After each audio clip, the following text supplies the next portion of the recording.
The angel of the Lord. Rashi says in his introduction to Zechariah chapter 1, the prophecy of Zechariah is extremely enigmatic because it contains visions resembling a dream that requires an interpretation. We cannot ascertain the truth of its interpretation until the teacher of righteousness comes. Nonetheless, I will put my heart to recounseling the verses one by one, according to the interpretations that resemble it, and follow the interpretation of Jonathan. This is God's test for the Jewish people, in particular the Jewish leaders. God's test of who the descendant of David is. The man described in Isaiah 53, the teacher of righteousness. That's who Rashi, known as one of the first rabbis to say that Isaiah 53 described the people, the Jewish people, as the patriarch Israel.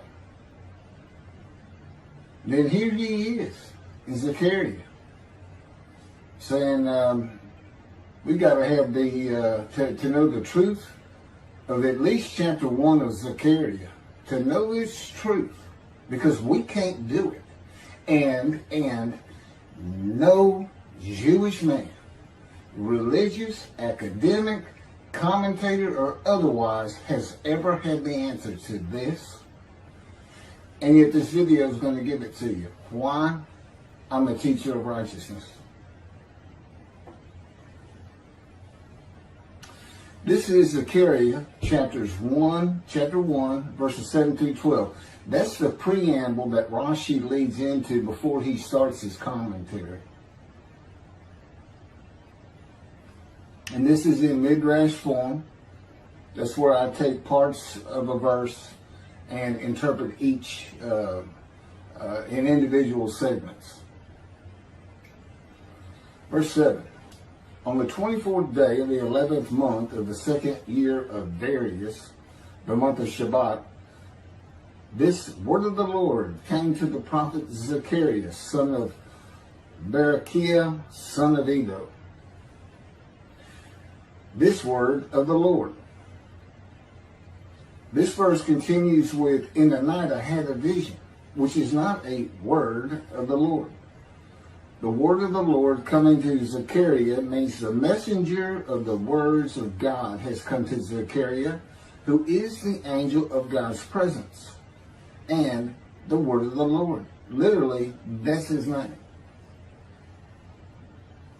He has alighted upon Zechariah to bring a vision from God. Not a word, a vision. Verse 8. In the night I had a vision.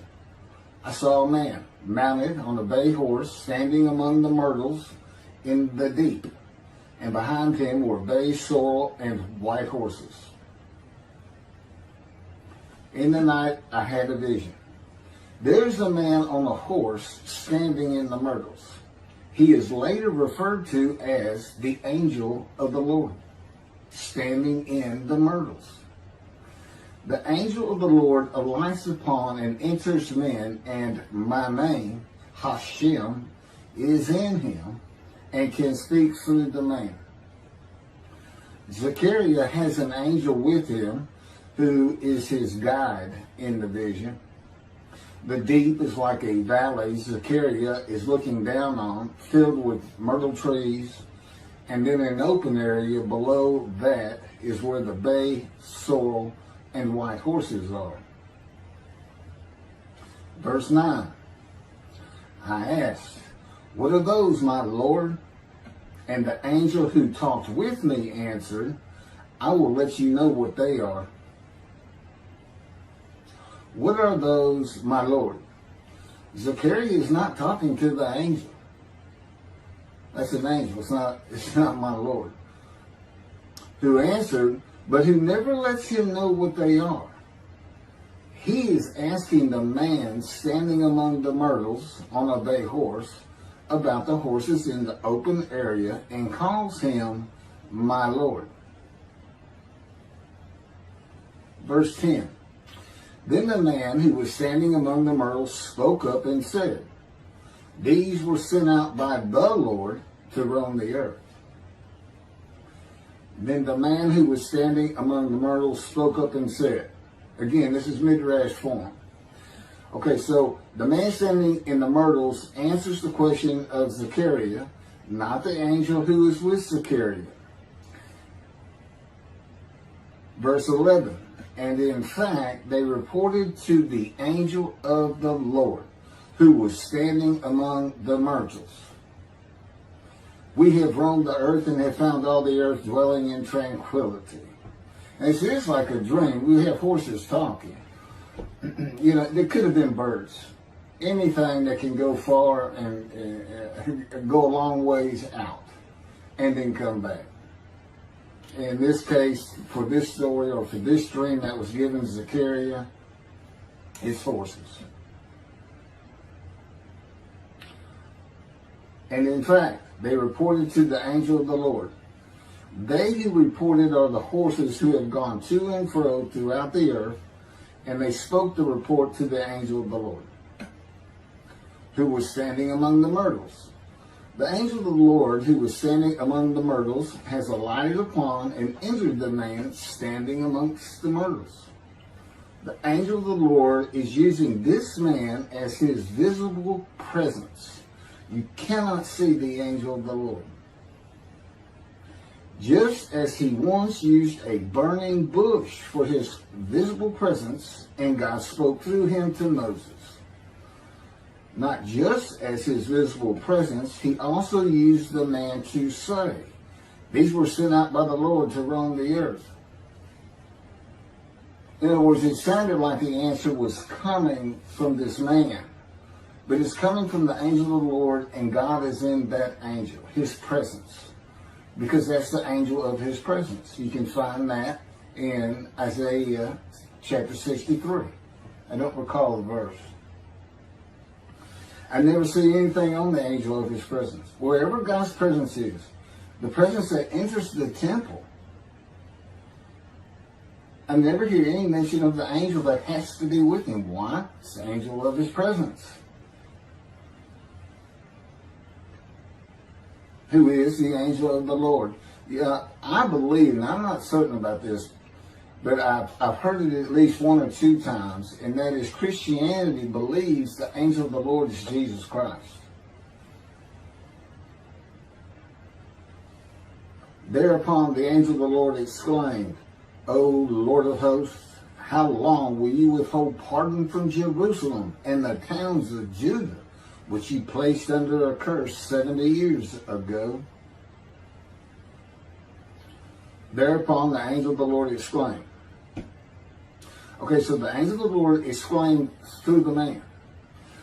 Zechariah heard the words come from the man standing in the myrtles. It is the only way Zechariah could have heard the words. The angel of the Lord can only speak to the man he has alighted upon. Ezekiel describes this as, a spirit entered into me and set me upon my feet, and I heard what was being spoken to me. O Lord of hosts, how long will you withhold pardon from Jerusalem and the towns of Judah, which you placed under a curse 70 years ago? The following verses are from the book of Isaiah regarding this curse. Isaiah chapter 43, verse 2. So I profaned the holy princes. I abandoned Jacob to proscription and Israel to mockery. That, of course, is God speaking. The profaning of the holy princesses is God's prophecy of the banishment of King Jeconiah and all his offspring from ever ruling over Judah and Jerusalem again. The line of the kings of Judah ended. The line described king by king in the first book of the New Testament of Christianity. the line of Jesus. The abandonment and mockery are God's prophecy that the northern kingdom and the southern kingdom of the Israelites would be defeated and deported from the promised land. Isaiah witnessed the deportation of the northern kingdom, but the deportations of the southern kingdom were many years after his death. This is chapter 43, verses 5 through 7. Fear not, for I am with you. I will bring your folk from the east, will gather you out of the west. I will say to the north, give back, and to the south, do not withhold. Bring my sons from afar, and my daughters from the end of the earth. All who are linked to my name, who I have created, formed, and made for my glory. Okay, this is God's prophecy that all the tribes of Israel would return from the Assyrian deportations of the tribes east of the river Jordan, that were Reuben, Gad, and the half-tribe of Manasseh, and all the tribes of the northern kingdom, deported by Assyria, defeated and deported, and the Babylonian deportations of the southern kingdom. It is a prophecy that is specific to the Assyrian Babylonian exiles. This prophecy was fulfilled according to the books of Ezra and Nehemiah and their account of all 13 tribes returning to the southern kingdom of the lands of Benjamin and Judah. Jerusalem is within the lands of Benjamin, and his lands are considered part of the kingdom of Judah, since that is where the kings of Judah rule from. 10 tribes being lost and not returning is a myth. When the 7th month arrived, the Israelites being settled in their towns, the entire people assembled as one man in Jerusalem, as the man Israel, all of them. When the people Israel gather as one man, it is all 12 tribes who were allotted lots of the promised land, and the Levites, they did not receive a portion. They were allowed to go from lot to lot, tribe to tribe, and everybody was supposed to take care of them. The Levites, that would be Levi, the son of Levi, the priestly tribe without an allotment of the promised lands. Judahites and Benjaminites alone are not Israel, though all references to Israelites would include them. All of Israel had returned together to Jerusalem and Judah, mindful of the imported Gentiles in the northern kingdom, imported by the Assyrians, many of whom tried to stop the building of the second temple. This is why everybody returning, all 13 tribes, all went to Judah. The northern kingdom was occupied by Gentiles, I would assume Assyrians and Arabs.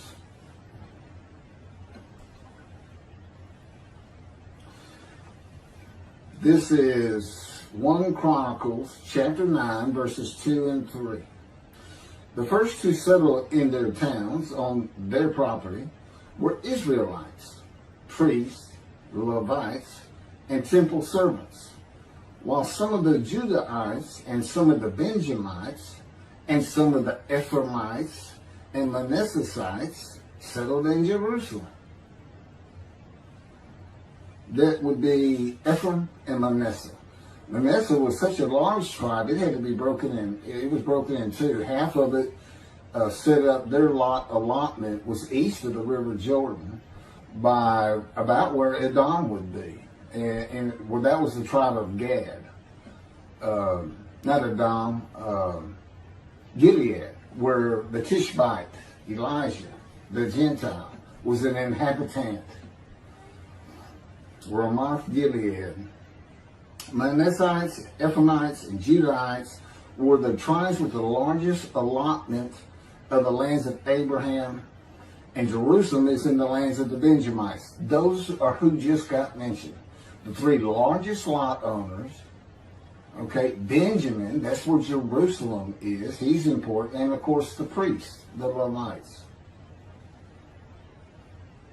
So Ephraim and Manasseh were not lost tribes, as many believe from writings outside of the Bible.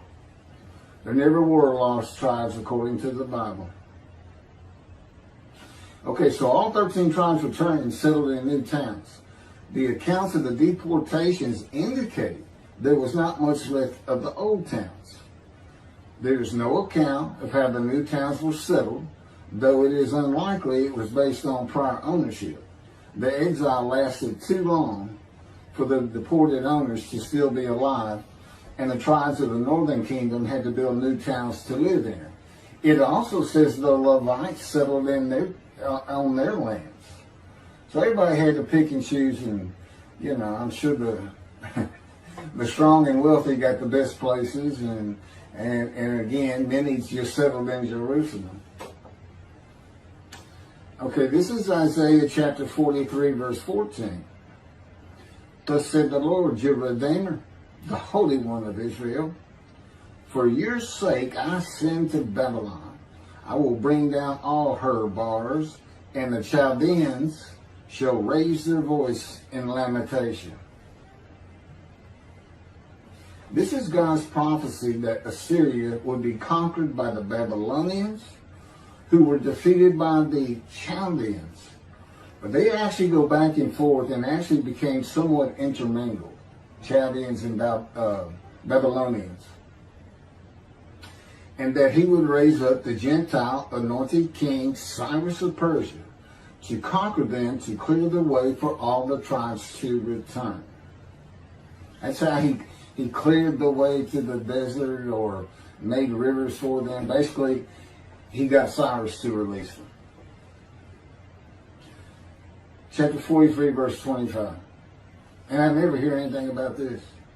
It is I who, for my own sake, wipe your transgressions away and remember your sins no more. Okay, this is God doing, and he says this, something new. I'm going to do something new for the Israelites. This story repeats with the new covenant that includes sin forgiveness of the Jewish people that arise with Elijah and the angel of the covenant after the exiles of the Roman dispersal return to the land of Israel in a time to come. That's from Jeremiah chapter 31. The Jewish people have returned from the Roman dispersal of them throughout the world, the diaspora, which means outside of the promised land, outside of Israel, to a land that lay desolate for more than 2,000 years until after the Holocaust, and they created the state of Israel in 1948. 70 years later, and that's funny too, because they talk about a curse of 70 years. That 70 years, I believe, just applies to the last of 3 deportations of Judah and the defeat by the Babylonians. Because the northern kingdom had been defeated and deported long before that, and the first to be defeated and taken to the lands of Assyria was Gad, the half tribe of Manasseh, the lands east of the river Jordan. 70 years later, the land blooms again, and Jerusalem has been rebuilt as a great city, larger than it was in ancient times, according to God's words in Jeremiah 31. The time to come to deliver the new covenant with sin forgiveness is here. That's very important for the interpretation of at least chapter 1 of Zechariah. That means the angel of the covenant that you desire of Malachi 3 is on his way, followed by God and the messenger Elijah. And when God's third temple is built, he will return to it suddenly. This is the day of the Lord. That's Malachi chapter 3. Now, Zechariah is in Jerusalem, and the construction on the second temple is about to begin. Isaiah has written God's words of sin forgiveness, which would have removed the curse long before this, when they were returning, when the remnant of the 13 tribes was returning. And the angel of the Lord proclaims, O Lord of hosts, How long will you withhold pardon from Jerusalem and the towns of Judah, which you placed under a curse 70 years ago?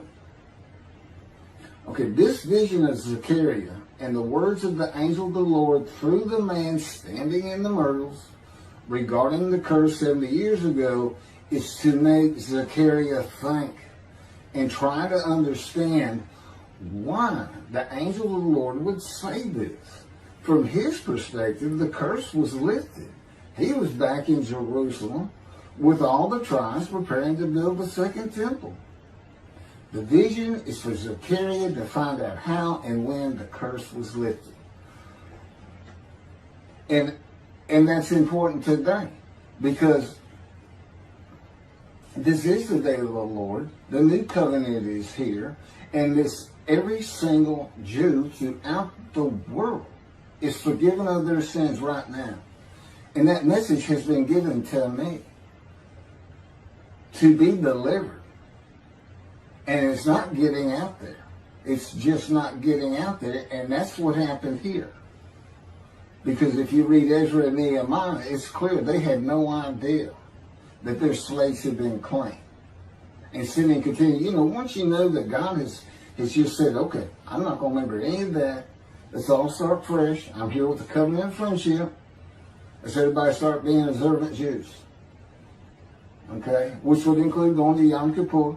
Having a slate clean does not mean you have a lifetime now of sin forgiveness. The books of Ezra and Nehemiah reveal, this is how God had me write it down. This is from the book, Isaiah 53, in the day of the Lord, that was dictated to me. The books of Ezra and Nehemiah reveal that the 13 tribes did not know they had been right. We had to wait for the teacher of righteousness to know. And this is another thing I never see in this Messianic era that is taught, that is coming, is that God is with the descendant of David as he was with Moses. I mean, just right there with him.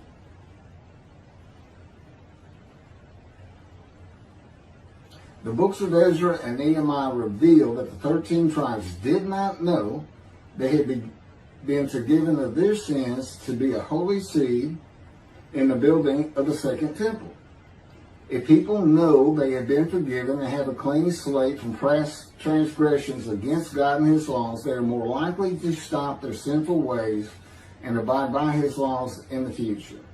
The scroll of Isaiah needs to be found and interpreted by Zechariah and the religious leaders so they will know of God's forgiveness of their sins.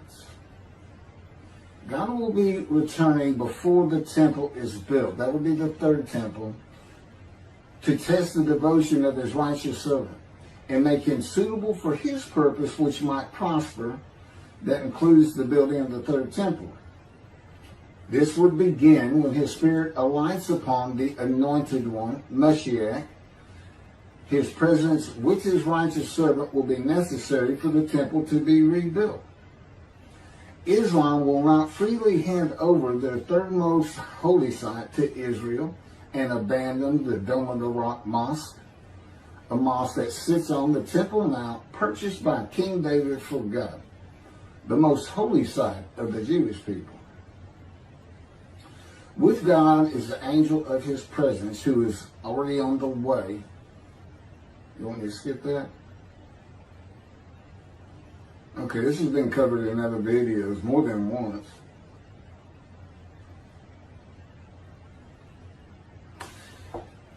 The prophet like Moses will have other similarity to Moses beyond writing God's words at his command and direction. As this was written, at God's command and direction, I typed those words. To the greatest degree possible for any human being, Moshe's identity and existence became one with the Creator. Now that's who you're looking for when you say the prophet like Moses. It's not Joshua. I've heard that one, which is, it says right there on that page, there's never been another prophet like Moses. Well, his attendant Joshua standing right there, if that's, anyway. Moshe's identity and existence became one with the Creator. I don't think you can say that of Joshua. I don't think you can say that of any man until the Spirit of God alights upon him in chapter 11 of Isaiah. He surrendered himself to God to the extent that our sages say the Shekinah, divine presence, which is the angel of his presence, who is the Holy Spirit. He's an angel, and his body is not human form with wings. His body is the Spirit of God. Wherever God is, his Spirit is. Wherever his presence is, the angel of his presence is. They're always together. So when they align upon a man and say, okay, we have tasks for you, that man immediately becomes a man in divine beings. And that's the Shekinah. That's the Spirit of God and the presence of God entering into the temple, which would include the angel of his presence. The Shekinah spoke through Moshe's throat. As I had mentioned, God can speak through me. You're only going to know it, just like with the man standing in the myrtles, by the words that are spoken. Okay? Because it's my voice. But it's not me. You know, I can tell the difference. You can't, other than those would be how God would state it. And you can, if you watch closer, you can see it happen in all these videos. I mean, for the most part. Where God just, you know, he just throws out a sentence or two. And I just keep going, you know. I let him get done and I just pick up from there. We've been working on this for over 13 years. That's from the Zohar, Volume 3, page 232A. And then it says, i.e., he was God's veritable mouthpiece on this earth.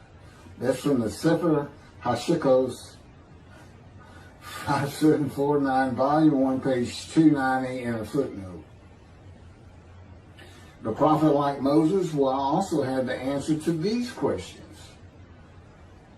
Quote, the great Jewish philosophers try to understand the question of how Moses heard God literally. Some insisting that God spoke actual words and Moses heard them with his ears, while others suggest that God's speech was communicated silently to Moses' intellect and only uttered in sound by Moses himself. Maimonides, Rambam, even as he affirmed the communication between God and Moses as a fundamental Jewish belief, ultimately conceded the mysteriousness of that process.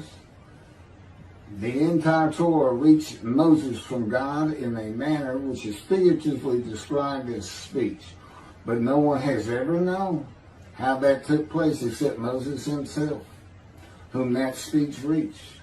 That's commentary on the Mishnah, Sanhedrin, chapter 1. Well, I have the answers, and I've been telling you the answers. God is in his Spirit. Spirit enters into you because we find it in Ezekiel. There's where God tells you. God was telling Ezekiel, Ezekiel, get up on your feet. Ezekiel says, at that very moment, a spirit entered into me and I could hear the words of God. There it is. When he enters him. Now, he's not hearing that through his ears. There's the first question answered. It's not to your ears. And there is a silent knowing. That's what we call it, what God has taught me. Now, generally, I just hear words as though they came in through my ears and they're in my mind, as though my eyes and my ears had perceived. But he can put just knowledge into my mind without uttering a word. And it's kind of can be pointed out easiest with when he comes to a man, and like he came to Samuel, and Samuel just says, here I am. It's as though before he speaks to you, and this is what happened with me, he put in a knowledge in my mind that the God of creation was about to speak to me. And so when he did speak, it was as though he had always been there speaking to me. Not unlike how Adam would have